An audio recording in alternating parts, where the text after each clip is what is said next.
I rank where the view is nothing less than phenomenal for how I express and project from my abdominal. The only view better, both my daddy and my mama know. No living parents, my sons give me balance. My wife is my serenity, this mic is my identity. The world is foul enough, that's why I write without obscenities. Provoking danger with broken language and spoken anguish. Begging to get hurt, why would you ask to go through changes? Yes, Lord, life's a chessboard, master the angles. Control the tempo, be the one who holds the info. Acknowledge is just as deadly as machete swings. When spoken, the truth is as potent as that Medellin. While others swear the style is free, I just let it ring. Our time is undervalued, soldiers make us better kings. My fans on my shoulder, reaching after better things. Today I take the shot, for them I'd rather set the screen. My mama told me follow my dreams. My daddy told me get it by any means. Stand tall, make him bow to a king. But I've evolved, you can see the resolve. Look in my eyes when you speaking to God. Life and for those who be caught up in using what I was scarred with the muse. I guess they call it proving I'm more than an artist. Penciling out my darkest while stenciling out a harvest. And storing what gets me from A to B, just like garages. Instrumental with collages. Envision what I've been drawing. Broadway to give you rhythm like the great Lena Horne. So bent on, found comfort in the storm. Find peace and on when you see them others perform. Organized chaos, outcast it like hey ya. Yo, party people in the place to be. What's good?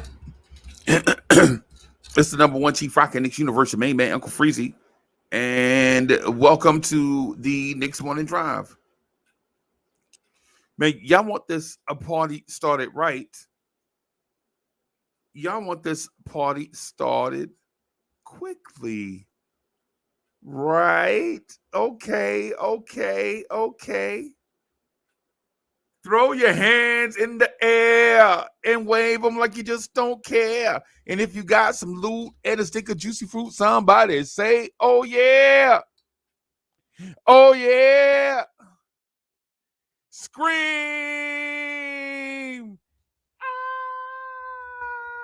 Ah.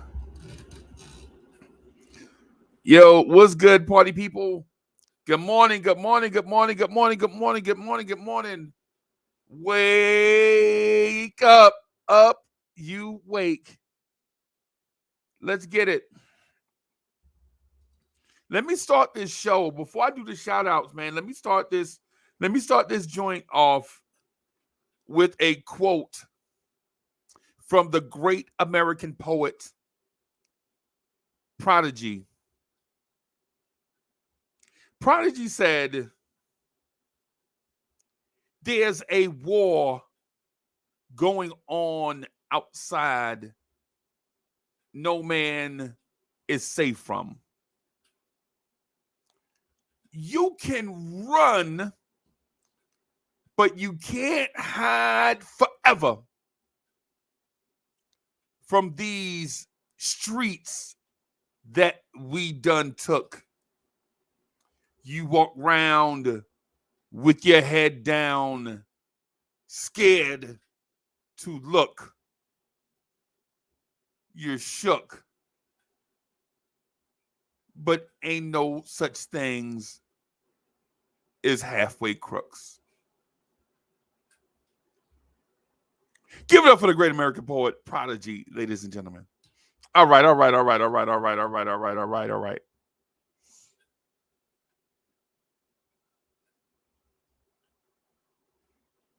Let me see who's in the building. Let's see who's ready to take off with the brothership this morning. Who ready to take off with the brothership this morning? The New York Knicks is in the house. City of Squad, Fall and Phil, everybody in the house. DSJ is in the house. Ed Winnan is in the house. King Ribby is in the house. The hip-hop legend J Boogie is in the house. Wiz is in the house. Keith Turner is in the house.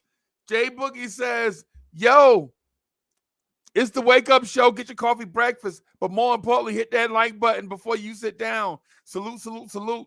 3 capital S's.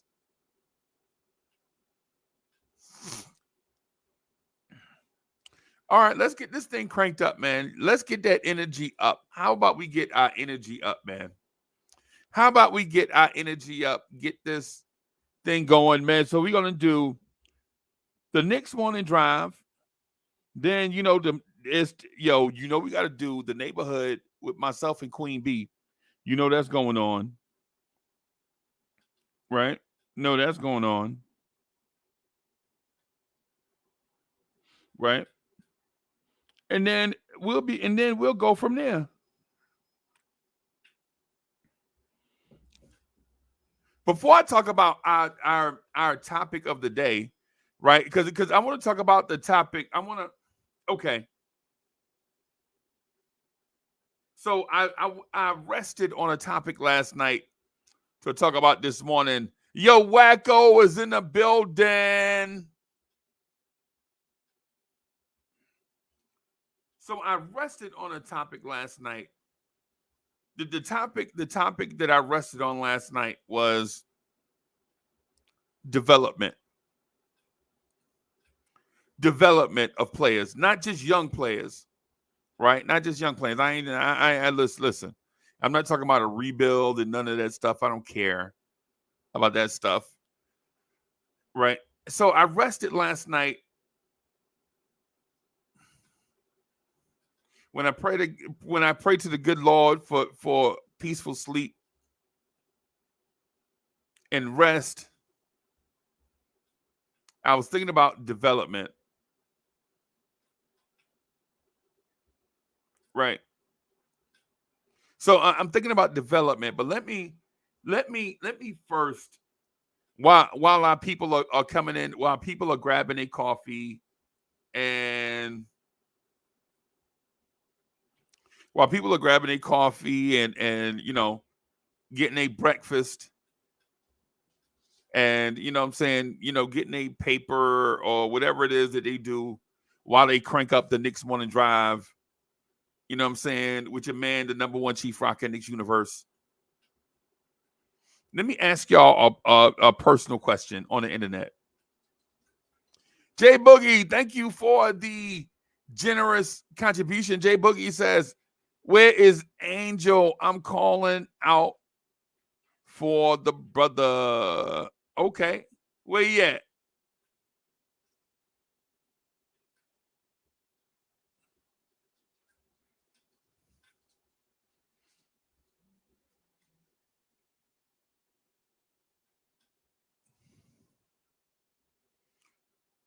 Thank you for that, Jay Boogie. And listen, I love having Jay Boogie around, man, because for one, Jay Boogie knows me as a straight shooter. Like back in the day, dudes used to be like, "Yo, I'm gonna tell it how it is," and it's respect off that. You know what I'm saying? It's just respect off that. People being straight shooters, like no hidden agenda, no finessing. Jay Boogie will call me or text me something, and I just tell him straight up what it is. And Jay Boogie, and the thing that I love about Jay Boogie as a brother, right, as my brother, right, when I tell Jay Boogie what it is, Jay Boogie, I ain't pulling no punches. Like I ain't trying to finesse. I ain't trying to be slick with it. You know what I'm saying? Ain't no nuance. You know what I'm saying? It's like I'm just being who I am. And when Jay Boogie talked to me, I shut up and listen. I respect them. Right? I guess that's the thing. Jay Boogie listen to me and understand where I'm coming from. And when he talk, I'll sit back and listen. I respect. It's a respect thing. Right?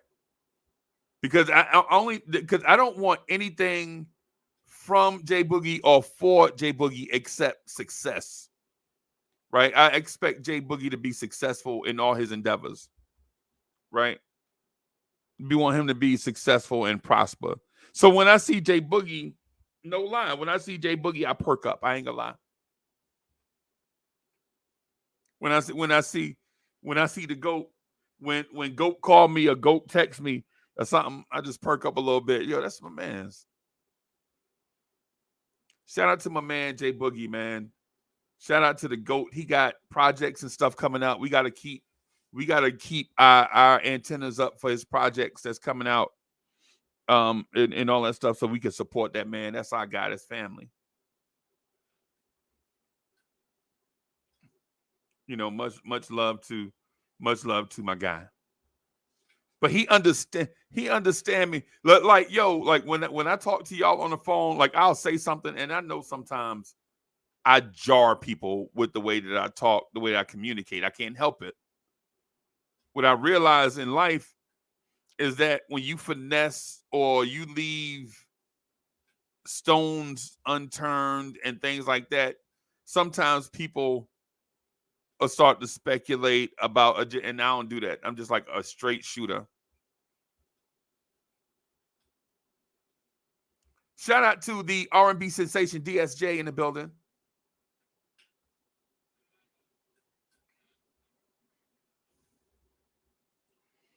Yeah, and Keep Turning says a lot of Knicks fans don't like straight shooters. It hurts their feelings. Right? Yeah. And so one of the reasons why Blorange Tears is different from a lot of other stuff, and I'm not saying better. Notice I said the word different. I'm not saying better. I'm saying different. And one of the reasons why we're different is because I want to get right to it. I want to drill down on stuff. But that's not where I intended to go. The two things I wanted to talk to y'all about while people are getting their coffee and getting something out of the vending machine at work. And or they outside smoking one of them $17 cigarettes.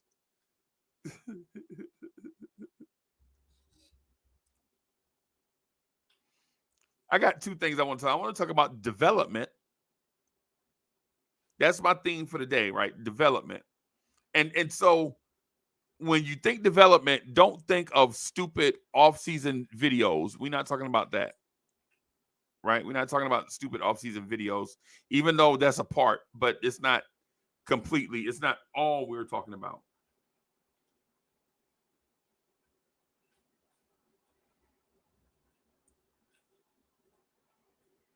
Jay Boogie, thank you for the generous contribution. Jay Boogie says, that's the overflow of love we have in the community. No doubt. Most of us have that in the community. Most of us have that in the community. And there are some that want something for nothing, but we recognize who they are. And as time goes on, you can only disguise stuff for so long before we see people true colors shining through. Right?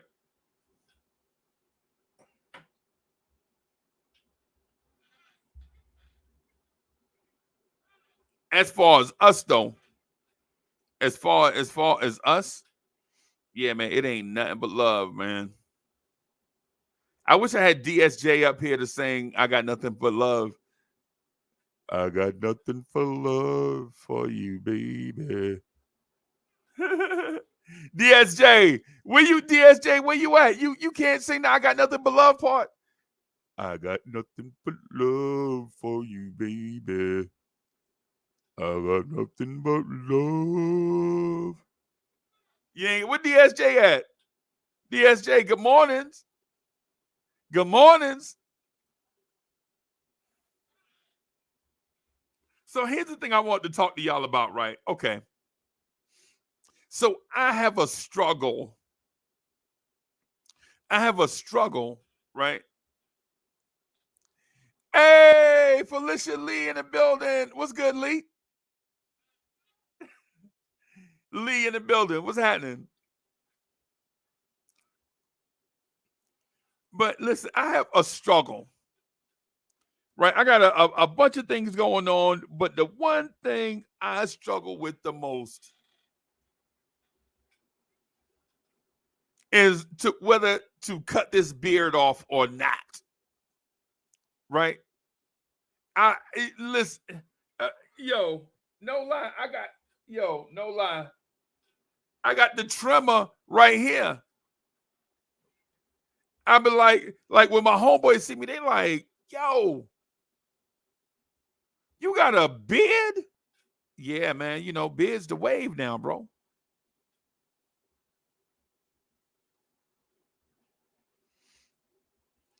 Jay Boogie with the generous contribution. Thank you. Jay Boogie says, where's Free Keith and GI? I'm calling, brothers. Yeah, I talked to I spoke with Free Keith last Thursday. And the ghetto intellect is here. But from what I was gathering from with GI is that brother is extremely busy. It ain't nothing but love with me and GI. Me and GI, you know what I'm saying? We kind of like the same person almost.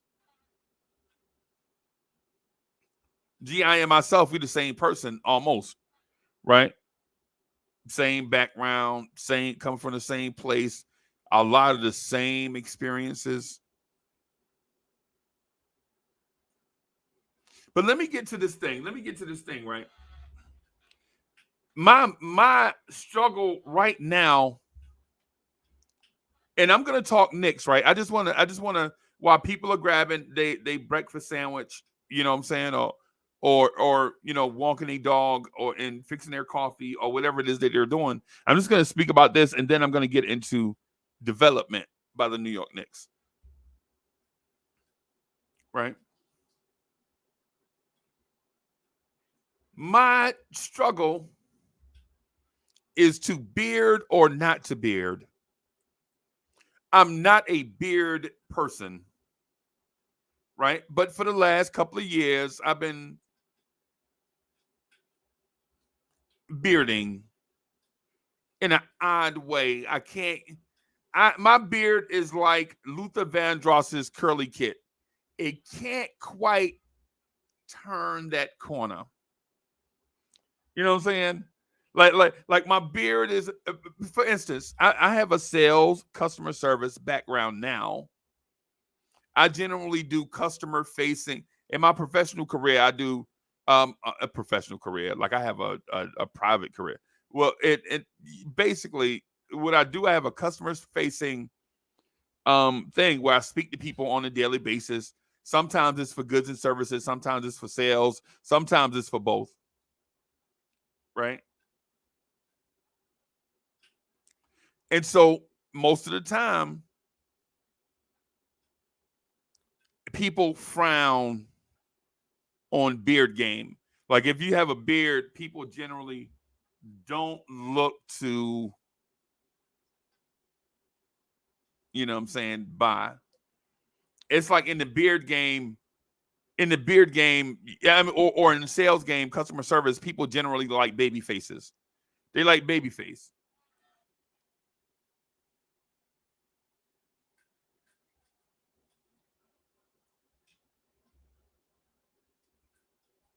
And so when I got out of corporate America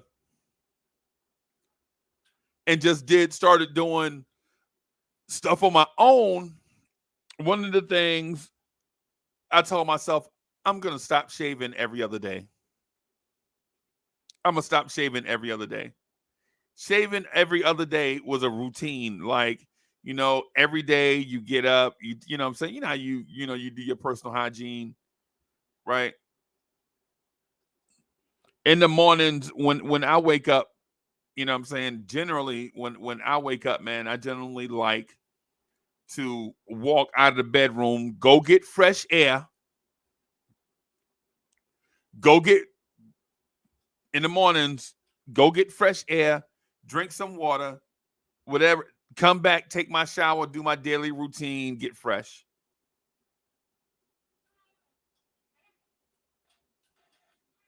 Oh, now DSJ show up. Now DSJ, now you show up. Where you was at when we was talking about I got nothing for love for you, baby. Where you was at then, DSJ? You troll. You troll. DSJ is a troll.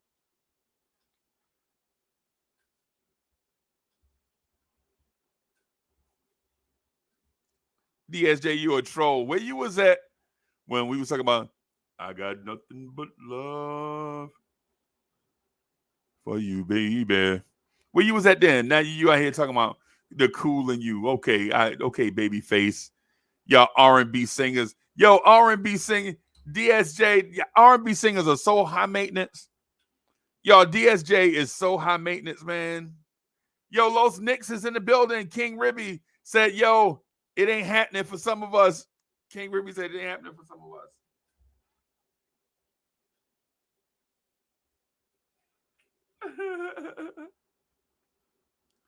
Amani the Great, what's good, boss? What's good?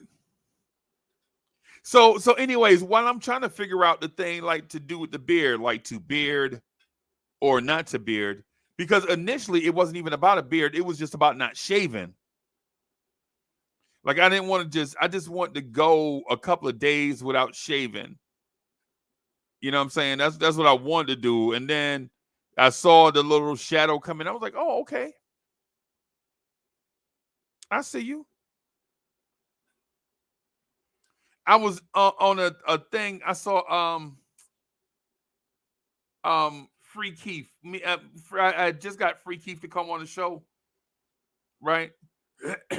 Free Keith came in with his luscious beard, looking like a Viking, and I was like, "Yo, I wonder if I could do that."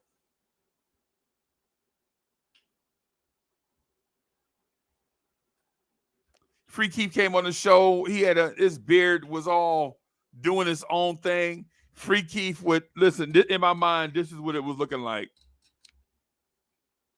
Free Keith would be talking, and his beard would just be like doing his own thing while he was talking, right?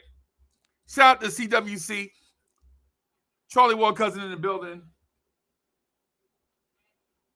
CWC, we miss you, bro. What's happening? What's going on? You don't talk to people no more?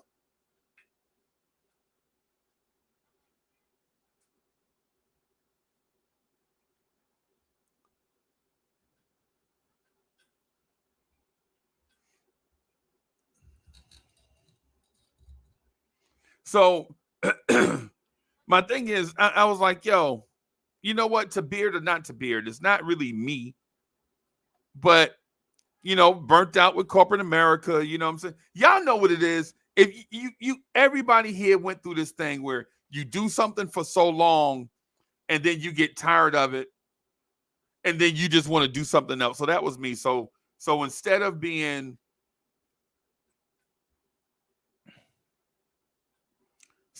dressed every day, and y'all know the routine, dress shirt, slacks, shoes, necktie, all that stuff every day, I was like, you know what? I'm gonna do the complete opposite. I'm gonna just hobo. I'm gonna just be bummy jab. When I first started doing this show, and y'all was asking, people was like, yo, this dude, Uncle Freezie, man, you know, he'll never get dressed up. Nah, I got dressed up every day for like 30 years. I got dressed up every day for like 30 years. I just want to be bummy jab for a little while. I just want to be bummy jab for a little while. Like I should be shaving my head every other day. I don't even do that no more. Right? I should be shaving my head every other day. I don't do that no more. When I say stop shaving, bruh.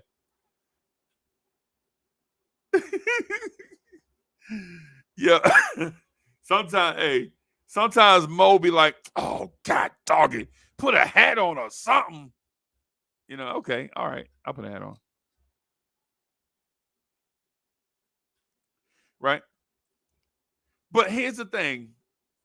So I did the beard. The beard wouldn't grow like kind of how I wanted. It grow in thick though. You know what I'm saying? It do.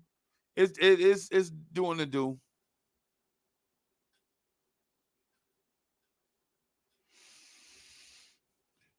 But DSJ, I ordered something in the mail.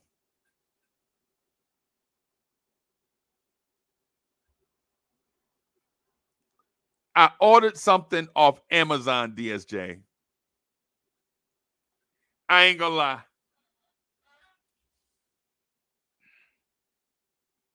So I ordered something off Amazon. I ordered the beard kit. Right. So I ordered the beard kit, right? And I'm gonna get to development. I'm gonna get to development in a few seconds. Right. But I ordered the beard kit off Amazon. You know, it comes with a roller where you roll on your face, and then it comes with like a conditioner and the before and after. Like the dude that did it before. the dude on the before and after. Yo, whoever did that, bro, they deserve an Oscar. Right?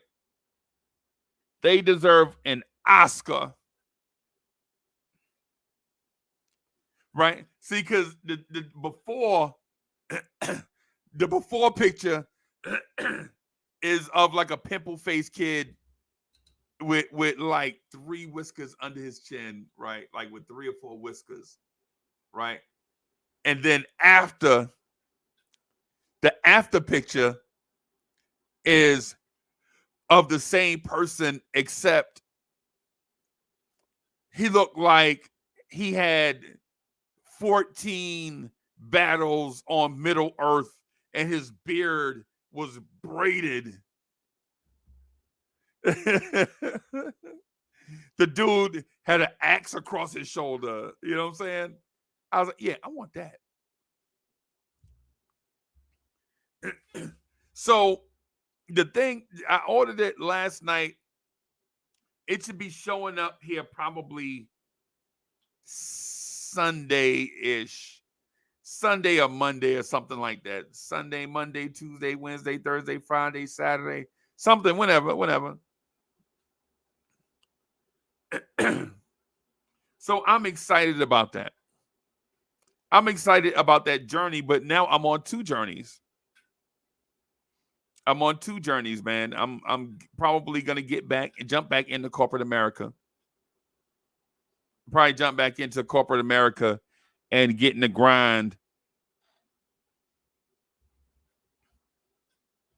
I'll probably be moving to one of y'all cities in the interim, like a short term thing. I'll probably be moving to a Charlotte or Atlanta, or who knows, maybe even hell no. I was gonna say New York, but hell no, I ain't no. Cause I'm not paying those $17 just to smoke no cigarette. I'm sorry.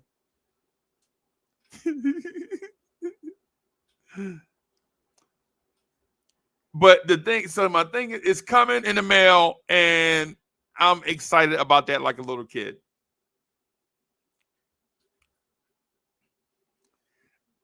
Yo, Ivory is in the building. Yeah, I'll be in the city at some point this year, maybe 2 or 3 times, but not to stay. Not to stay, bro. I can't afford $29 pizzas and $19 sandwiches.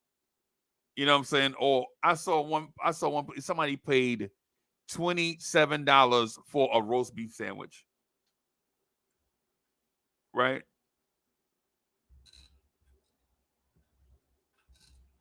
Charlotte might be that place. Charlotte may be that place. It may be Charlotte. I'm 2 hours away from Charlotte. Right? I'm 4 hours away from Atlanta. I'm 6.5 hours away from Memphis. I'm about 6.5 hours away from Memphis. Right? And I'm also about 6.5 hours away from Orlando, Florida. So once this thing turns into something, then I'll pick my destination but I'm only gonna work during the week and then be home on the weekends. I'll fly into whatever city that is. You know what I'm saying? Probably stay, get some kind of deal at some type of hotel, and then me and Mo will be together on the weekends. Something kind of like that. Maybe that's too much information.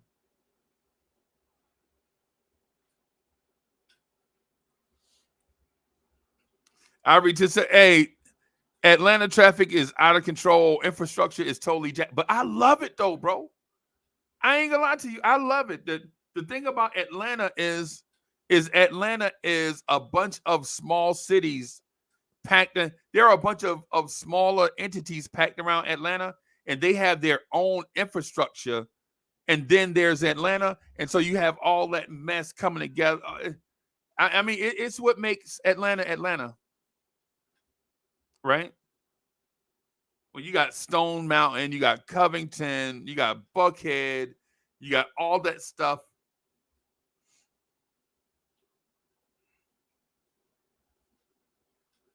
I love it. I love Atlanta, man. I love it. Love Atlanta, love Charlotte.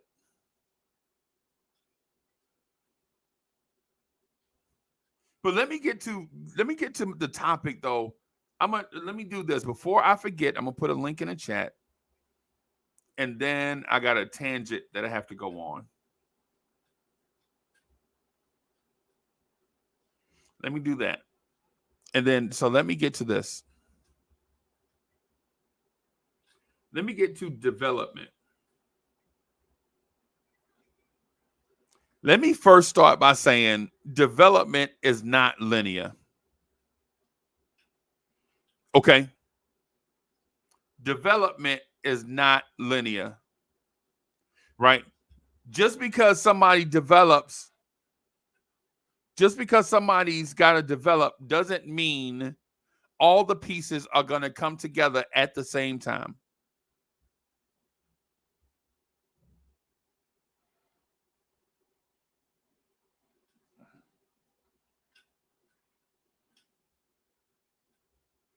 Hold on.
Yep. Morning.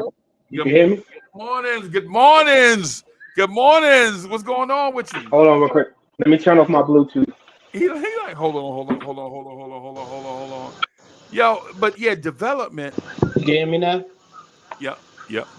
Development is not linear. So when we talk about development, we don't want to talk about development in a sense that you wave the development wand and everything grows at the same rate with the same purpose. It does not.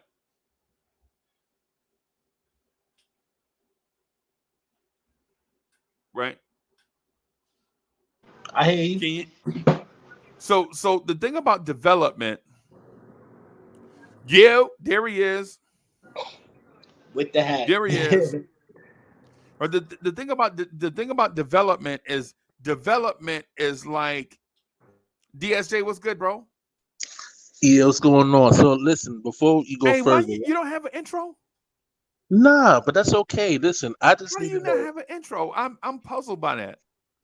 Hey, what can I say? But I just need to know if you wanted the I got nothing but love. You want that one, or do you want the one they're pulled over by the cops and I got nothing but love for For you, you, baby? baby.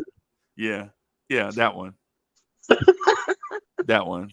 When they pull over by the in the freezing in the cold. Yeah. Y'all a singing group. Why don't y'all sang Yo, something? well, y'all saying something. I got nothing but love for you, baby. But their harmonies was tight though. Huh? Their harmonies was tight, even pulled over. Yeah. So my or should we just play this?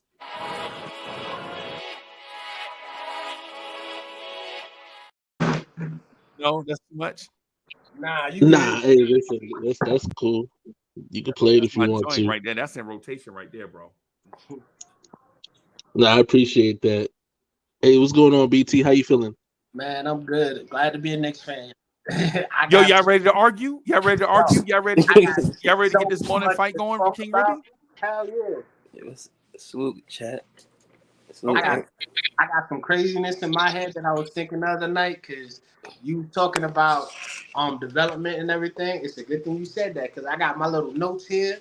Set my game up. I did. Y'all gonna laugh at my trade offers I got, but you know what? It is what it is. But go ahead, Unc. I ain't gonna steal the show.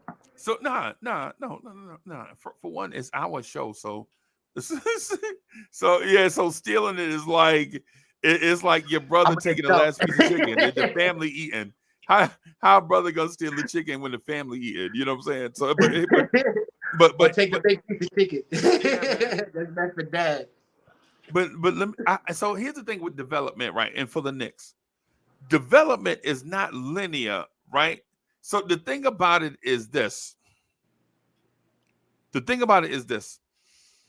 When we look at development, we should look at it, and this is my suggestion, and we can break it down into morsels, right? But what I want to do is put the big thing out there, and then if we have to parse participles, we can, right?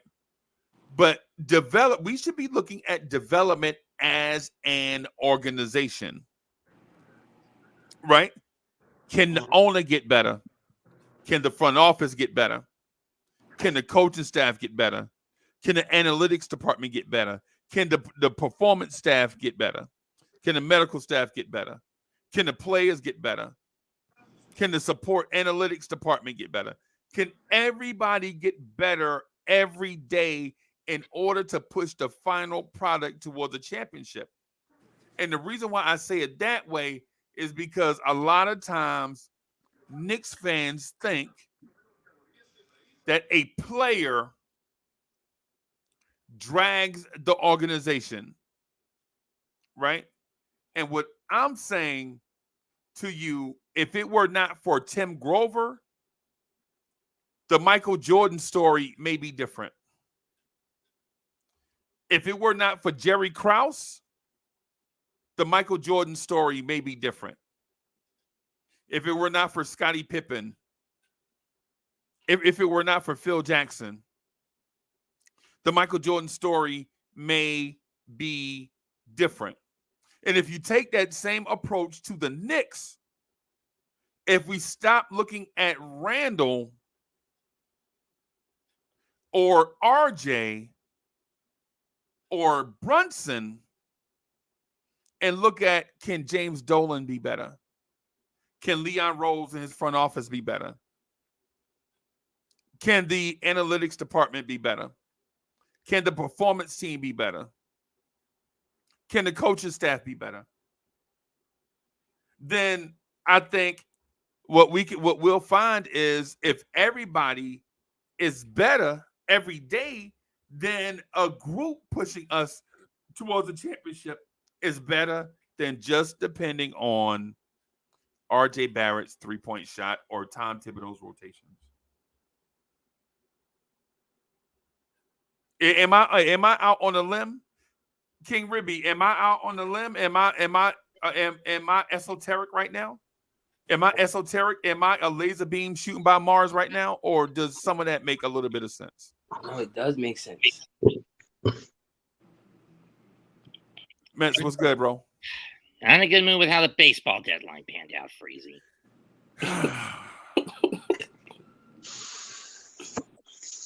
Bro, I felt like you just stepped on my toe, but I know why though, because I'm frustrated with the Mets as well. Seriously, Extremely Buck, frustrated. if a formula's not broken, Buck and Epler broke the traditional East Coast formula. You don't try to do excess at 4 o'clock Saturday games with an East Coast team. Right. Well, and then there was Cohen sweeping the problem, the deficiencies of both his front office and his managers under the rug instead of calling them out and threatening their job security. And if they didn't fix it. Right. Yeah. This mess started when, yeah. So this is not a issue of, as far as the Mets goes, it's not an issue of. Okay. Yes, ma'am. So it's not an issue of we can't hit. It started with us knowing that we needed some. It started as far back as Carlos Correa. Remember the Correa debacle, all of this stuff in the offseason? Yep. It just the chemistry and all the mojo was just thrown off. Right. Never should have gone after him in the first place. Right. Mets passionate. Yeah, man. Bo Ismail's in the building. Sherwin is in the building. But here's the thing, though, with development, right? Here's the thing with development. If everybody performs their part at a decent level, right? The owner, the front office, the coaching staff, the analytics departments, the performance team, the coaching staff, the players, the support staff. If everybody has in mind being great in mind every day, then every little thing won't come down to Tom Thibodeau's rotations. The ultimate criticism will never come down to one person and one person's decision. If the entire organization is great or the entire organization is good, right? Like if we are great together, then the focus on one part won't ruin everything. DSJ, am I a shooting star right now? Am I just streaking, burning across the sky, or do you feel like I have a point? Now, there's some validity to it. I think everybody has to improve. Ownership has to improve their ability to get the type of people involved that know basketball, know how to structure a roster, compile a roster. Again, the biggest problem I have with this front office is that they're brand new. They're novice. Okay. So they're learning on the job. But no action isn't always a good action either. You know what I mean? Like you gotta do something. You know what I mean? You can't rest your laurels on. We got Dante DiVincenzo. You're welcome. Like, That's the move. what else are we doing? You know what I mean? Like, we need a small forward to back up RJ Barrett, and I guess Josh Hart is gonna have to be it. So we're gonna roll out 3 guys in the second unit that's 6'4" and under, and I guess we're gonna have to rely on Nathan Knight and Isaiah Hartenstein to shore up the defense.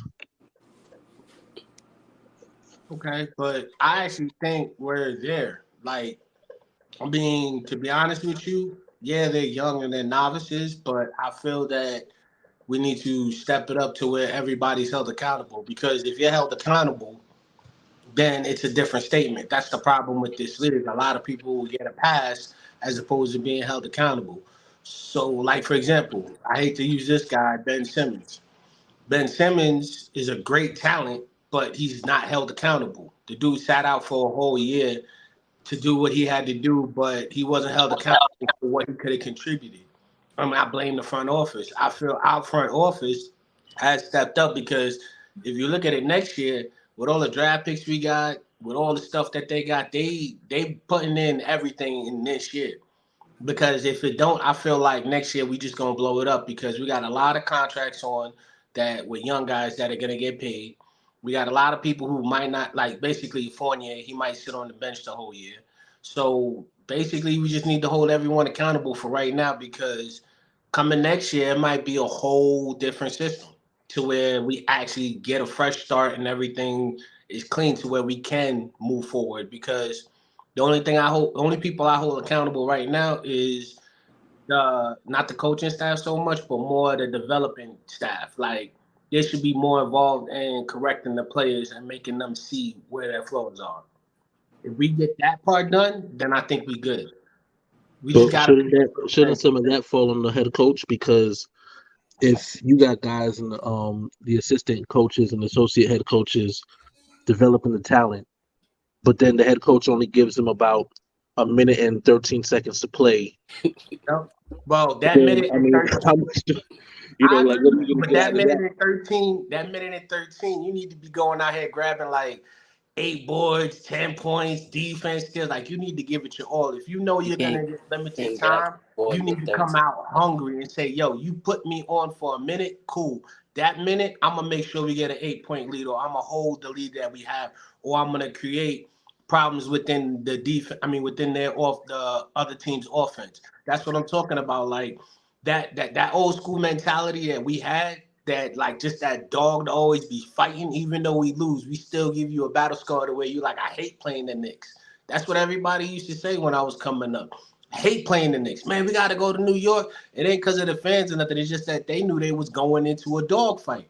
And whether they win or lose, they knew they were gonna have to sit in the hot tub and be hurting. And then next time they see us, it ain't gonna be even easier. You can't always win off of just one game or 2 games. But what I'm saying is if you fight those battles to where people are like tired mentally, it'll wear them down.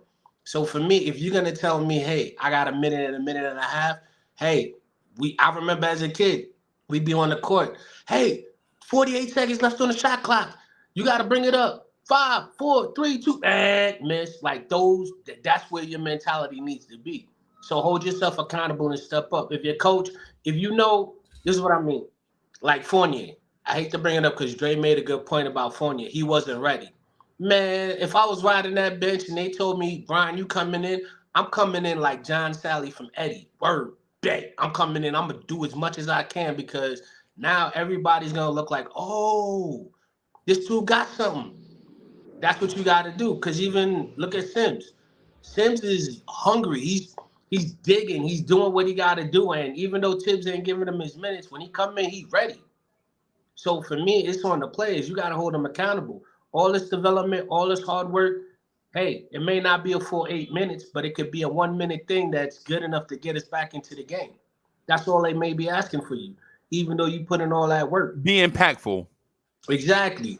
Be And be impactful. impactful, not in the way to where you outshine, but you help the team to where everyone is like, damn, we can maybe use this dude more. And then that's where you start to grow. And then don't just get used to the minutes and fall off. Nah, keep that hunger, keep that fight. Right. Right. So regardless of your role and the amount of time, just be impactful. Exactly. Okay. Because All that's right. what you've been training for. Think about it. What's the off-season training? What's all this workouts for? Just so you can come in and just walk around and look pretty? Nah, get rid of that attitude. Change your mindset. Your coach ain't gonna do it for you.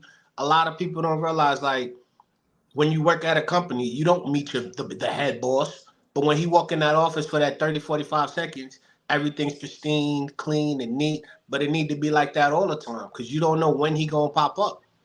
That's what I'm saying. Always be ready for battle. Okay. Okay.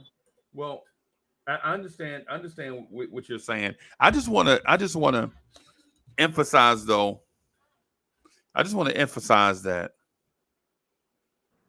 it's not just about one person. Like teams, the NBA teams that win championships. Look, like for instance, the Golden State Warriors are not champions just because of Steph Curry. Right? Draymond Green had something to do with it. Klay Thompson had something to do with it. Steve Kerr had something to do with it. Their performance team had something to do with it. The owner had something to do with it. So there are a bunch of things going on where there are people that have things to do with everybody contributes is what I'm getting at. Right. And as Knicks fans, since we hadn't been to the precipice in so long, we tend to think one person or player is the driving force to getting us to the promised land, but it's not. It's not just one person, right? Hey, Justo11, thank you for the generous contribution. Justo says until that extension is in place, they're playing it safe. Just I might be with you on this. Hey, listen. What extension? Not to cut you But off. Leon Rose. Oh. but I just feel like you shouldn't have to wait for that extension. You shouldn't have to try to play it safe because to be honest with you, you put a good formula on the court, nobody can say nothing. Cause look at last year. We did good last year. We could have went to game 7. So we can feed off of that and get to the Eastern Conference Finals. So you waiting sometimes ain't safe. And again, let's not make the same mistake we made after the 2013 postseason. Break the formula. It's a cardinal sin that if you try to improve the formula by tweaking it one way or another, you end up breaking it. Your attempts to make things better end up making things worse in most cases. Okay, so then the additions of Knight and the guy from the Cavs, I forgot, all these little nick and tacks, yeah, they're not big trades or big developments, but those little tacks of support. That's what people need to realize. You need a good support system as well as your superstars because, to be honest with you, 2015, look at Golden State Warriors 2015 when Mark Jackson got fired and they put in Curry. They changed the whole formula. They went from defense to offensive minded and they won a championship because they had the support system to support their offense and keep some of the defense. So for me, the Knicks is just one piece away, and regardless of what y'all say, besides injuries, just that one piece could just get us over the top or keep us where we're at. But either way, we're still in a good situation. Not to cut you off, but Nathan Knight and the other person. I forget his name from the Cavs. Yeah, the yes, dude. they not getting us anywhere.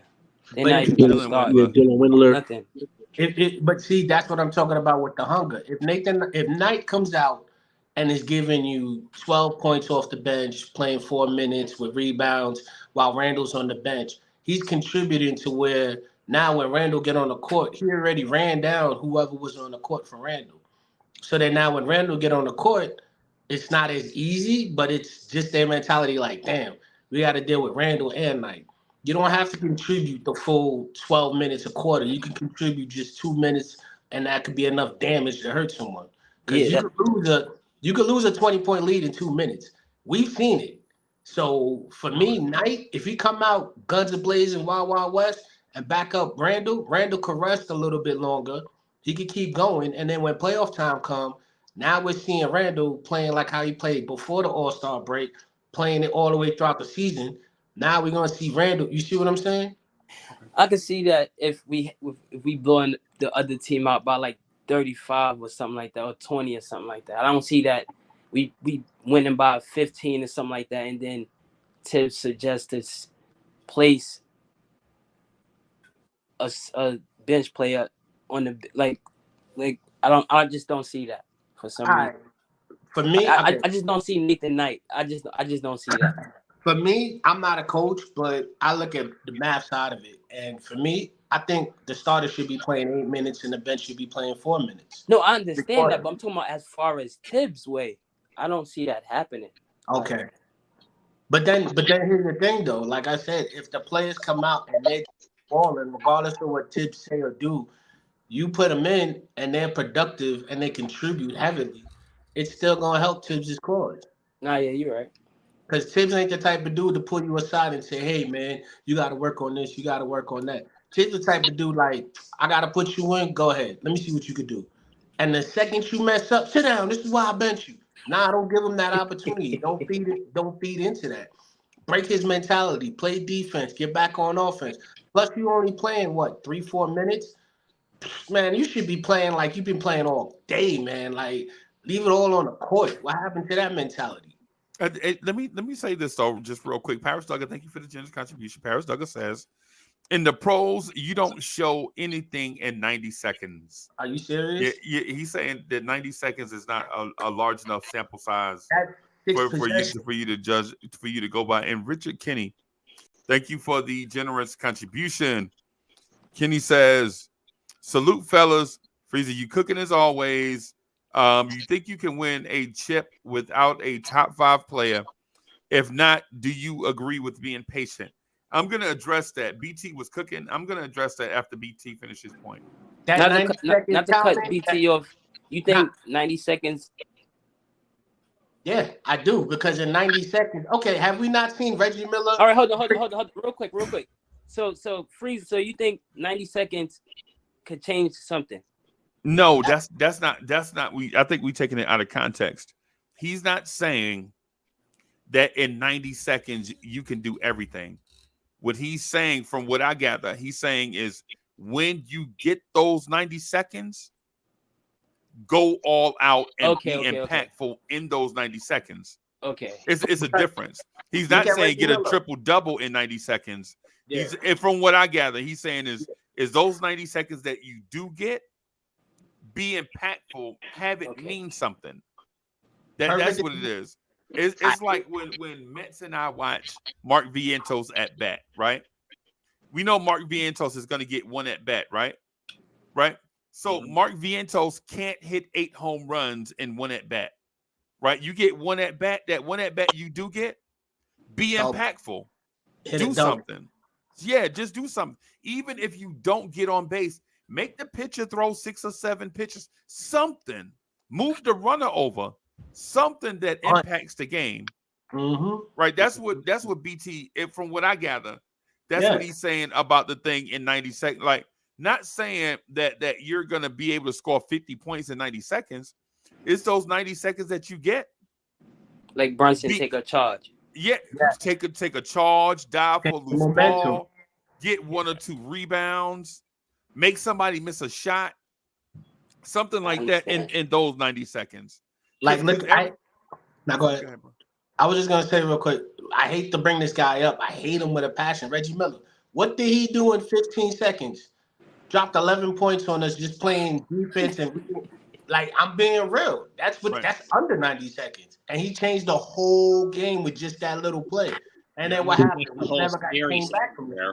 That's an anomaly. That's not a regular situation. I understand that, but we're talking about he did it at the right time to create a disturbance. That's all I'm using as an example. Right timing, right defense. 90 seconds is a lot. That's like 5 possessions. Exactly. That's like 5 or 6 possessions. You know how many turnovers you get? You know how many buckets you can play? You know how many rebounds you can get? If you're impactful, you could change it. It's like a kick. It's like a kicker in football, bro. It's like for those football fans out there. For those football fans out there, think about what the offensive line does during the game. Offensive, defensive line during the game. They're out there for every play, right? Every play, offensive and defensive linemen are on the field, right? And so you may not always look at their impact, but when your team is down by 2 and the kicker comes out, the kicker gets 1 play to be impactful, right? And for those that have seen kickers before, you down by 2, the wind's not blowing, they playing in a dome, and your kicker down by 2, your team down by 2, like the Jets. The Jets kicker, you down by 2, right? The kicker comes up and he pushes the kick wide right. And he misses. He impacted the game negatively, right? But if he made that kick, he impacted the game positively. But he only got 1 play to do it, right? Perfect example. Thank you, Freezie. Uncle. Thank you. That's exactly what I'm talking about. Paris Duggar, thank you for Jen's contribution. Paris Duggar says, if a boss don't want to see you doing well, he won't. That's not true. Because for me, if you are on a team, you have a responsibility. And if the boss don't like you, he don't like you. But you can still go out and be productive. You can still go out and do your thing. Because it ain't about him and you and y'all relationship. It's Yeah. about the team. That's the problem. People's egos get in the way. Put that aside and just ball. That's it. Let's go back to being old school Knicks where we was like, how many times do you think that we liked our coaching, D'Antoni and all of them? We really didn't. But for the most part, the team was productive as best as they could. Right. Okay. Okay. My thing is I agree with both sides of this in a sense where the establishment controls the production, and then I also agree with if the establishment is only giving you 90 seconds, in that 90 seconds you better rock the world. You know what I'm saying? In some cases, you don't get into the last 12 seconds of the half, and that's very little time to do anything. Right. But hey, that's a turnover. Always ticked me off. That's a turnover. You could contest a shot to where they don't make it and get the lead, or add to the score, add to the lead. You can do a lot in 12 seconds. That's what I'm talking about. Like, if you really think about it, 12 seconds is a lot in basketball. Okay. 12 seconds. Look at Damian Lillard. He could come down the court, pull up from freaking the Madison Square logo and hit it. And that's like a 4-second play right there. I'm not expecting that from all players, but what I'm saying is 12 seconds is a lot. You got to be hungry. I understand where you're coming from. I get what you're saying. But like DSJ said though, I do think the situations though may be an anomaly in that they don't occur often enough for it to be a part of the main conversation. But I do understand that it's a part of the conversation. Okay. You know what I'm saying? Like the situational stuff should not be the entree in this case.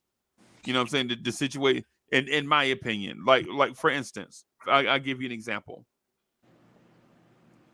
When Julius Randle got here, Julius Randle operated in the post and off the baseline.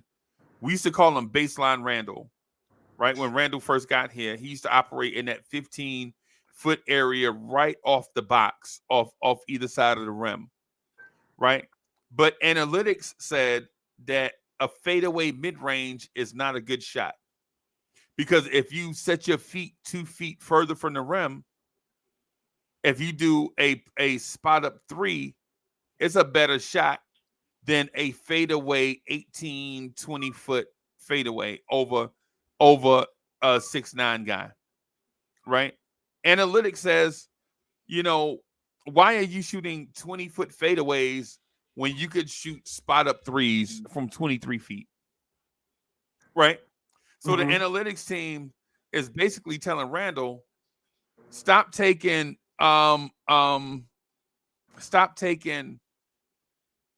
fadeaways. Those fadeaways and just shoot the three. Set your feet and shoot the three. See, Randle was good at the fadeaways, right?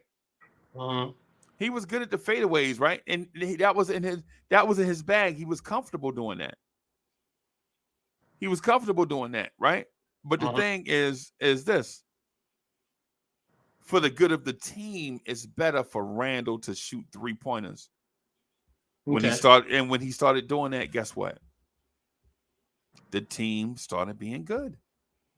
But the team, not Randle, because Randle was good. Remember, Randle had already made the All-Star team, but the team was bad. You're right. Right? But what I was gonna say was he could have still went back to his bag and mixed it up. Because you're not always gonna hit 3-pointers. You don't think so? Like, no, yeah, but is what's good for Randle good for the team? Or what's good for the team should be good for Randle? Which one? It depends on which approach you take. I see what you're saying. It's a double negative. It's either way, something's got to change. Randle's game is going to change, and the team would be productive. Or if Randle don't change, he'll be productive, but the team won't have that much success. I see what you're saying. Okay. Paris Duggar, thank you for the generous contribution. Paris Duggar says, or you can nothing 4 years and it gets ignored. Like RJ. Wow. King Ribby, that shot's at you, King Ribby. I know. I mean, not I mean, BT, I'm sorry. I think that shot's at BT, I think. You know what I'm saying? For the Randall thing. If you look at RJ, has he not averaged like 20 points the whole time he's been Nah, with but us? I'm an RJ fan too, so. Yeah, man. Yeah, man. I'm just saying, hasn't RJ been productive at least offensively for us? Yeah. Averaging almost 20 points the whole time he's been here. His game is probably, we don't understand it, but he's being productive because last time I checked, the player to average 20 points, it's very hard in this league. Yeah. I mean, it's easier now than it was back then, but it's still hard to get 20 points. And the amount of shots he takes, come on. I don't agree with that, but I see your point though, Parrish. Yeah. And what I'm getting at, like in my grand scheme of things, I'm merely pointing out that in order for a team to be successful, a organization has to be good. Right? It's not just about Jalen Brunson's jump shot. Right? In my opinion. Right? But so Kenny says, you think you can win a chip without a top 5 player? If not, do you agree with being patient? Let me address that just really quickly. All right. So here's the thing. Here's the thing with that.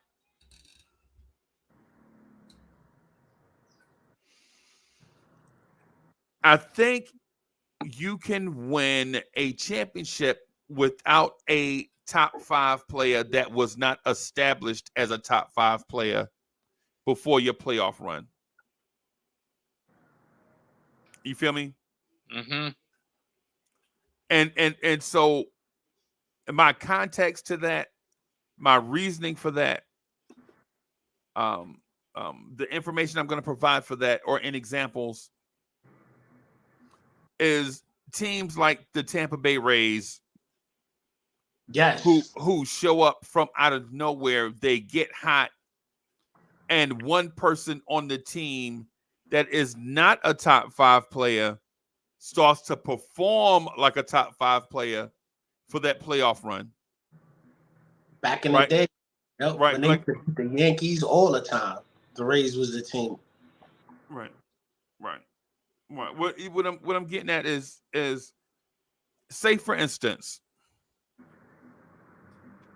Jalen Brunson. He's not top 5. I was going to say, Graham, the top of the AL East division is now in the American League is getting more and more wishy-washy these days.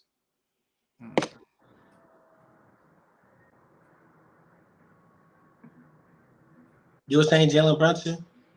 I thought y'all was going. I thought y'all had. Okay. No, I was going to agree with you. He's not top 5, but if he plays like one going and he's doing his job, then Randall could step up. You could feed off of that energy and contribute. Yeah, you can win without a top 5 because if the team's playing well, what can you say? If a team is out producing together collectively, that's more dangerous than just having a top 5 player because you got to worry about 5 people instead of one person or 7 people. Like if you look, I hate to say it, dang, who had a great bet? You can even say Golden State. When Steph and Clay and all of them went out, they still won it. I mean, not Steph. When Clay and I think it was Iguodala went out, they still won a chip. When they had injuries back and forth, all their backup dudes stepped up and they still were winning. So you could be productive without a top 5 if the whole team is doing it together. Hold on, was Steph on the court? Yeah, I know. I said I know. Yeah, I mean, let's be honest. The only team that we've seen in years didn't have a top 5 player that won a championship was probably the 04-05 Detroit Pistons. Yes, that's that. Thank you. Yes, that's the only team that comes to mind that didn't have that caliber of player on the roster. But they worked well together. Tashawn Prince, Ben Wallace, Rasheed Wallace. That's a good one right there. That's a perfect example. Yeah, but that's not what I was saying though. That's not the point that I was making. The point that I was making is Chauncey get shipped out to Detroit by that point. Sorry, go ahead, Freezie. The point that I'm making is the top 5 player thing can be fluid. You know what I'm saying? It can be fluid in that example that's given, right? The Knicks don't have to go out and trade for an established, like the Knicks don't have to go out and trade for Jokic, right? I'd In rather order to win a championship, right? But if somebody on the roster starts to perform like a top 5 player, then now when you ask the question of can you win a chip without a top 5 player, if Jalen Brunson or Julius Randle, whichever, start to perform like a top 5 player in those moments, I think you can win a championship with them, right? And the reason why you call it a top 5 is because the list is usually greater than 5, but you only take the top 5 slots. For instance, the reason why we call it a top 5, like top 5 player, is because there are 400 players. And the top 5 is the 5 best out of that 400 players or so. You get a 7 player that's a top 5, but he can't go up because it's, like you said, it's 400 players. Right. Yeah. So what I'm getting at is ultimately, can you win a championship with or without a top 5 player? I believe so. If you establish the top 5, if it's only the top 5 players that finish, say, in MVP voting or whatever, no, I don't think you can in that sense. But if you get a player that steps his game up, right, and elevates his game from where he's a top 30 player to a top 5. Here's my example. Jimmy Butler, right? Jimmy Butler this past season is probably a top 20 player, but in the playoffs, he looked like a top 2 or 3 player, right? So can a top 20 player perform like a top 2 or 3 player and elevate the play of his team? Yes. In my mind, right?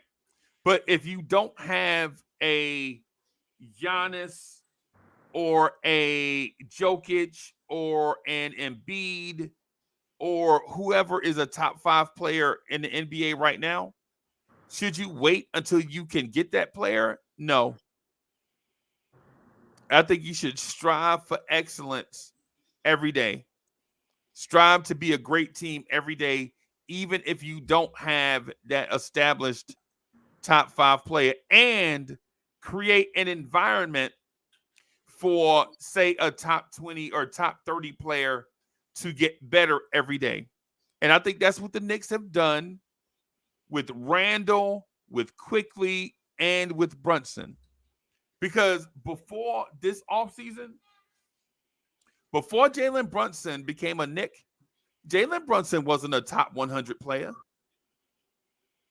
Jalen Brunson was not a top 100 player before he put that Knicks jersey on.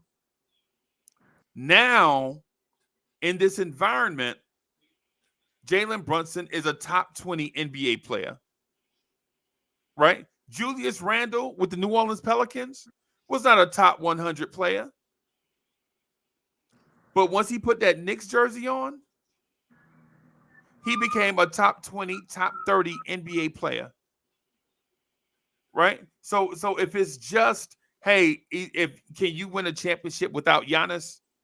I'm going to say it's hard to say because Giannis only has 1 championship. Embiid has 0 championships. Jokic has 1 championship, right? Steph Curry has multiple championships, right? So the top 5 player thing is fluid. It ebbs and flows. But can you take a top 20 player, create the correct environment for him to thrive, and have him perform as a top 5 player? And here's the example. Did Jalen Brunson not look like a top 5 player in the playoffs this past offseason? DSJ, did Jalen Brunson not look like a top 5 NBA player this offseason? I mean, this past playoffs? He did. He just picked up where he left off with Dallas. Right, but Nobody expected that. But the thing is, was Jalen Brunson a consensus top 5 player before the playoffs started? No. That man didn't make the All-Star team. He didn't make All NBA. He didn't make any of that stuff. So when we talk about top 5 player, if we were talking about the top 5 player in the here and now, and not top 5 player based on rankings and consensus and polls, it's 2 different conversations, right? To me, it's 2 different conversations when you look at it at that. Like Jalen Brunson, in my mind, come playoff time, was a top 5 NBA player, right? But do you need to trade all of your young assets and everything for Joel Embiid, who has absolutely no championships? Nope. And falls off in the playoffs. Right. Nope. Right. But he's a top 5 player. Right now, whether you agree or not agree, whether you agree or disagree, Joel Embiid is the best player in the NBA. And the NBA coaches, players, and writers all agreed in a consensus that he is the best NBA player, and they named him the league MVP. He's top 1. He's 1 of 1 right now, based on what people around the NBA say. But does Joel Embiid have a championship? No, he does not. Paris Duggar, thank you for the generous contribution. Paris Duggar says, Kings of the paper, Tiger numbers, RJ and Randall. You really don't like RJ or Randall. Not surprising. I mean, Duggar's always been a troll towards us. Right. But for me though, like you said, if you step up at the right moments at the right times, you could outperform. Like I know we said without a top 5 player, we know Jokic is a top 5 player, but even look at Murray. Murray stepped up big time in the playoffs, like really big. And for me, it's like if you put them in the right situation, it can show you something. And there's only limited spots that you can have in a top 5. For example, in point guards, Brunson is not. How many spots you got in the top 5? 5. That's what I'm saying. Okay. And a lot of them get overlooked, like De'Aaron Fox, Mr. Clutch. He's not even a top 5 player, but he's Mr. Clutch. So you got a lot of guys that are good that aren't even in the top 5. So what is he then if he's not top 20? Top 50? Top 50? Man, listen. Brunson, what he contributed, 24 points, doing what he did during the regular season and then stepping up at his position, doing the work, putting in his foot, man, Brunson showed something to where he's a top 20 at the very least. Because to me, he's on our, like, if you really look at what he did last year with the Mavericks, with the whole playoff push, he just brought it up again into another level. But he did it on his own with us. So for me, he's a top 20. And a lot of people don't even consider Randall a top 30, but yet still he made All NBA. Yet still he's consecutive on the board, getting 25 plus a season with the boards.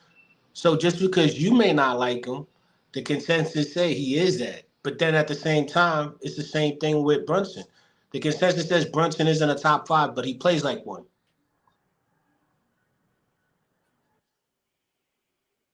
Okay. Right. Okay. But I I think Brunson is top 5. I thought Ribby was jumping in right there. Me too. Nah, I just wanted to hear his trade offers. Yeah, I'm telling you, it's a little bit of a reach, but I was gonna say that for the end. All right. I only got like a few minutes more before I can rock because we got to do the neighborhood in a few minutes. So So if you got a little something. I got a little something. Like I said, it's a reach, and I know a lot of people don't see it, but just the first trade is what I wish we had. But I know it ain't gonna happen because it deals with Utah. But to be honest with you, I would trade Grimes, McBride, and Fournier for Larry Larkin. That would give us Brunson, Hart. I put Hart at the 2, so he could play defensively at the 2. I'd put Larry at the 3, Randall at the 4, Mitchell at the 5. Off the bench, IQ, Oval, DiVincenzo, RJ, Knight, and Hartenstein. And then we still got Sims and the Cavs signing the Warrior that do resign from the Cavs. Now, the reason why I say Larkin is because he can shoot the 3, he can spread the floor, and it'll be a lot faster pace as far as our offense and defensively. I think he could get back enough to where he can help us defensively as well. And putting Hart at the 2, playing against their best scorer, that defense would be a lot stronger for us. I know Utah ain't gonna go for it, but not to cut you off, how many picks you trying to give up? Just one of our 7. They're not giving up that. Like, what? Hell no. That's what I said. I said that would be my ideal. But need like 4. Yeah, they probably gonna want more because he is Mr. Improved. But if we had a player like Larkin, I think that would be nasty. But then you even got, like, I would do just 2 more. I'm just gonna give y'all 2 more real quick because actually I would love to have Caruso, but we'll talk about that later. But I love Herb Jones. I would give up McBride, Simons, and Fournier for Herb Jones because the whole situation with not Simons, my bad. Sims. Okay. Simons is next. That's why I had it. Sims. Okay. And the reason why is because the whole thing with Zion and the Pelicans situation. A lot of people don't like the fact that he may not be on and off the court, but I think that Herb Jones would be really good for us, especially coming off the bench because you'll have Brunson, RJ, Hart, Randall, Mitchell starting 5. Then IQ, Vincenzo, Herb Jones, Knight, and Hartenstein. That right there would be like our defense on the second team, plus his ability to get, it'll really help us out. But the Anthony Simon, I was thinking I think Uncle Freezie was right. I'd give up RJ, McBride, and Sims for Anthony Simons and just hold on to Fournier because Brunson, Sims, Hart, Randall, and Mitchell, that's going to be crazy with IQ, Vincenzo, Grimes, Knight, and Hartenstein. That's okay. And then you still got Fournier coming off the bench with the Cavs dude in case somebody get hurt. It's a balanced team, especially for the second part. Okay. All right. What you think? I know Larkin ain't going to work. Let's just skip that. That's my dream. Right. What I'm going to say is I don't think it's just a roster issue. I think there is some coaching issue and some front office issue also. Okay. Right. I think it's there are some analytics issue.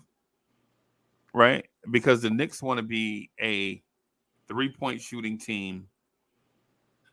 Right. And they have good 3-point shooters. Grimes, Quickly, Brunson are all really good 3-point shooters. And Vincenzo. Yeah, we'll see. We'll see when he. I didn't count him because I don't want to. I'm talking about the guys that we've seen in currently on the roster. Yeah. We'll see with him. But let me ask a question real quick. Is Fournier a good 3-point shooter, or regarded as one? Yes. Okay. So I'm just trying to figure out where in this whole situation, again, where we're not questioning the system, because to me that's been the biggest problem. Don't disturb this groove. Yeah. Someone need to disturb Tom Thibodeau's Manila offense because we're gonna need more from him. We're gonna need more from him to open up that playbook and get these guys better looks. Players are playing. I mean, look at how this season panned out for teams like the Knicks and then teams like the Nuggets. Thibodeau's offensively nothing more than a simple vanilla ice cream cone. If you could look at who runs the Nuggets, Mike, what is it? He played the Nuggets like a banana sundae with double extra chocolate fudge, with or without nuts. Your preference. Right. Okay. Basically take what you have and try to get the very best out of what you have, as opposed to taking what you want to do and making parts fit. Yep. Yeah, that's basically where I think where Mets was going with it, was like instead of Tom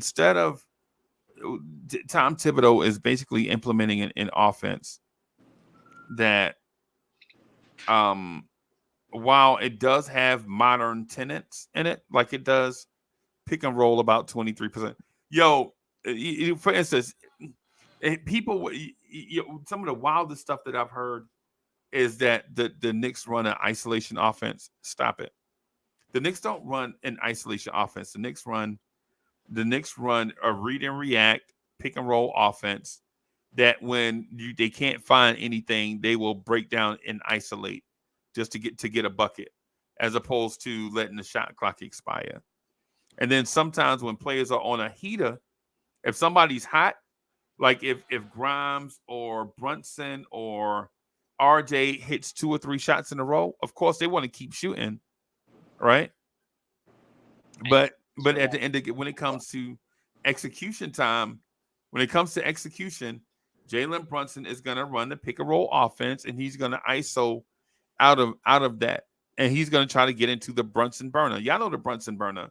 If Brunson hits 2 or 3 shots in a row, he's going to come down in the Brunson burner. You know what I'm saying? That's just what it is. So ain't nothing really, you can't complain about that, because if you say Jalen Brunson is your best player in those moments where you need key shots, you gotta let Brunson do the Brunson burner and stop complaining that it's an isolation play. So what? You know what I mean? Like we just can't have it both ways. Like we can't blame Tibbs for running ISO when the Knicks are down by 7 and Brunson personally cut the lead from 15 points, cut the deficit from 15 points to 7. Once the deficit gets to 7, you're like, oh, well, that's too many isolation shots, Brunson. We need to pass the ball, get others involved. Well, when you were getting others involved, the lead was 15. Yep. And Brunson brought you back and cut the lead to 7. So why are we complaining that Brunson is in his bag? He's doing the Brunson burner. You give him another shot, he might cut the lead to 4. He shot 41% from 3, and he shot 48% from spot up threes. We have to complain this. All right. Okay, boss. Have a good one, Max. Yeah, man. I'm good with that. Yo, Paris Duggar says, do you believe I'm trolling you on here because I sincerely don't believe in Randall, RJ, and Tibbs? Because it's how I feel. It's not being critical of the podcast. Let me know. Man, I ain't even thought about, bro. I ain't thought deeply into none of that stuff, Paris. Look, you do have a reason to be dissatisfied in your team. It's okay. No, listen, my thing is this. I like hearing other people's opinion. Exactly.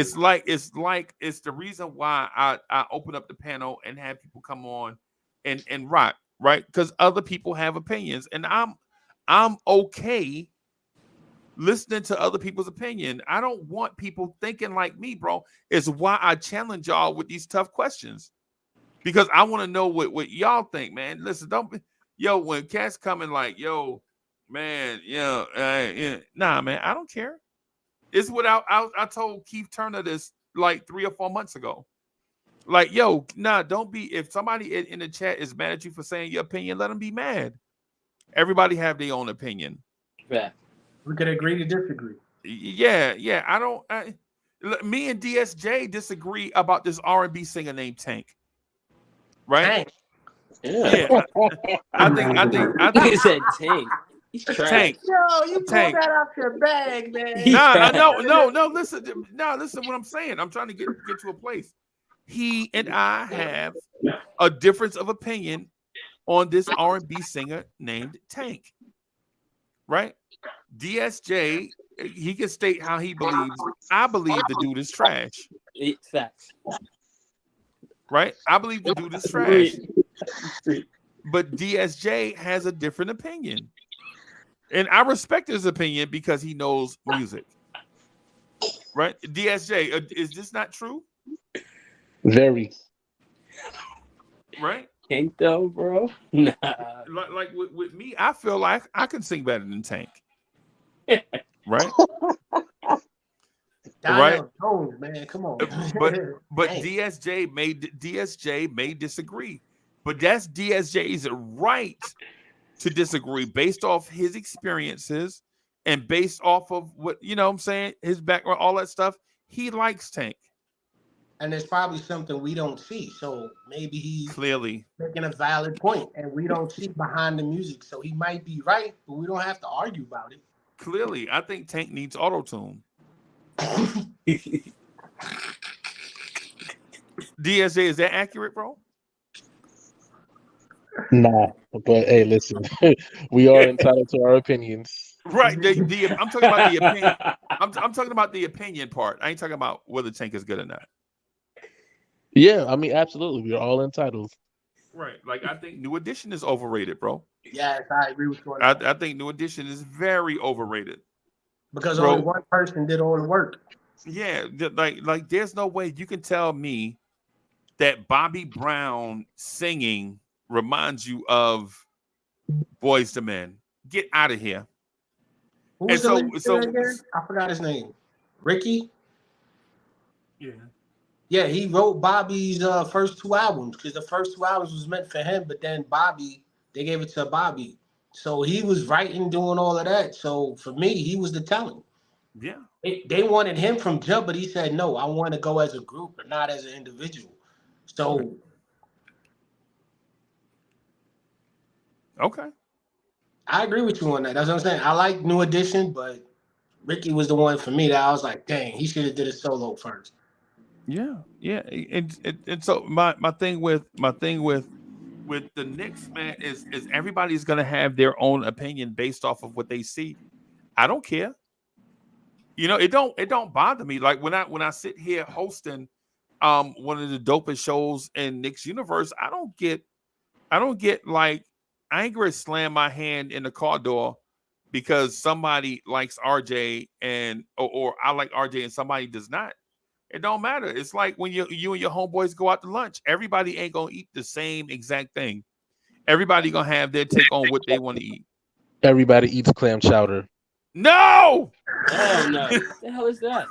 My boy, my good boy Chill used to say, if we agree on everything, you don't need to be here. You need to see different types of angles and different types of view to grow your knowledge of the sport and what you're learning. So salad or soup, everybody gets the soup. No! Tomato soup with grilled cheese. I'll do that. Tomato soup with some grilled cheese. I'll take that. Yeah, not every day though. I ain't gonna do that every day. Hey, but hey, DSJ, I am Jarrell says I see that we need a real R&B convo. I am Jarrell. Where you been at, bro? Jarrell, where you been at? We do that conversation about once every 2 weeks or so. We're due for another.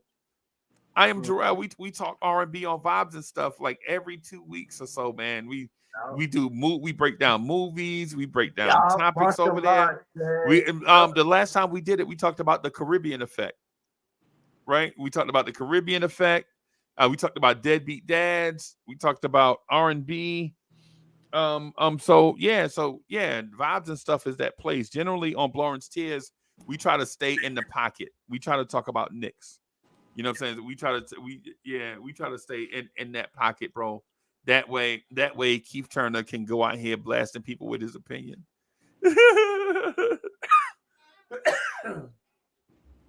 Yeah, man. So man, the top 5 thing. I just wanted to say this just to be clear though. In my opinion, the mega star thing is ebb and flow. It's fluid, right? One day I think Embiid is the best player. The next day I think it might be Jokic. The next day, I think it might be Giannis. But I think they're all in that floating list of great NBA talent. Now, with that said, do I think Jalen Brunson can outperform them guys on any given night? Yes. Or can Jalen Brunson outperform those guys in a series, a 7-game series? Yes. Right. The only thing about it is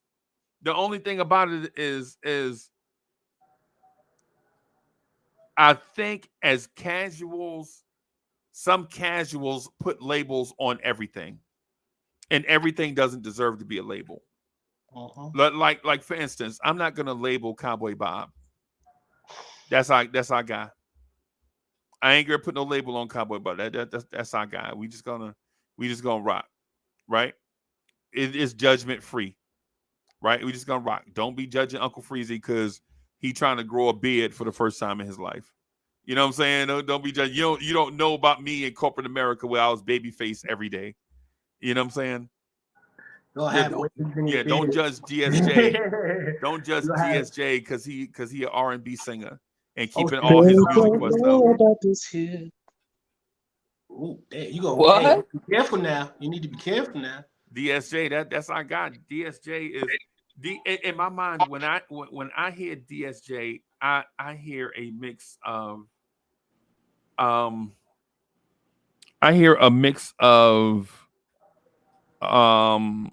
and I think he's better than a couple of these guys, but I'm talking about this lane. When I hear DSJ, I hear a mix of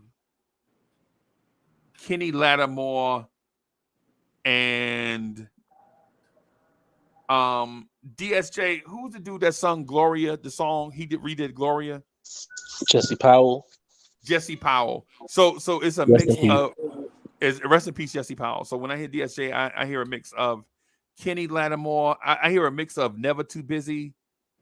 And the dude that sung that song, Don't You Forget It. Glenn Lewis. So I hear a mix of Glenn Lewis, Jesse Powell, and Kenny Lattimore. Right? That's what I hear when I hear DSJ. When DSJ hears DSJ, I think he hears an average dude that just sing a little bit. Like Tyrese on the bus, sweet lady. Yeah. So I think he. I'm gonna say this, and I know it's gonna sound crazy, but I think DSJ is just as good as Tyrese. Definitely better than Genuine. Right? Singing wise, yeah. You got to hear that man music. Yeah, you got to hear it. You got to hear his. You got to hear his tone, his filtered, his produced music. Like sometimes I think. Where can I find it at? Not to cut you off. DSJ, where can they find it at? Yeah, where we can find you at? Oh, well, I don't have anything released right now. Everything I basically shared through email. So send me the email. I'll send you the joint. DSJ, you see how I put you on the spot, right? Yeah. You see how I put you on the spot? Trolls don't like being put on the spot, y'all. For the record, it don't bother me. Don't make me never mind. Yeah, man. So just really quick before we wrap up, because Queen Bee and I are gonna be doing the neighborhood in like 20 or in about 45 minutes. So I have to do the show prep for that. But I just want to say this about where we are as Knicks fans. So where we are as Knicks fans is a great place to be, because now we have expectations, right? Before, our expectation was, well, if Frank can score 7, it'll be great. It's a home run for us, because last time Frank only scored 4. You know what I'm saying? Instead of begging Frank Ntilikina to shoot, right? Now we're at a place where we can almost think about the NBA Finals almost. Like salivating, waiting on that thing. You smell it in the kitchen. You just yeah. Yeah, I think we're Knicks fans as a whole. I think sometimes the reason why we argue so much is because we don't understand the fact that we're in a transition. We're legit going from a terribly ran franchise with a terrible roster, a meddling owner, a media market that is like sharks to, hey man, you know what? We are developing. Like for instance, um um cats like myself and Simeon Russell, um Queen V, shout out to Cully. Shout out to the Cully Goat. And I'll include Cully in this too. Cully is a YouTuber also. Cully, the Cully Goat, um, just a few of us. I think we bring balance to Ron. right. Ron from Still Knicks fans. That's my guy. He's Ron. Ron from Still Knicks fans is probably the number 2 chief rocker in Knicks universe.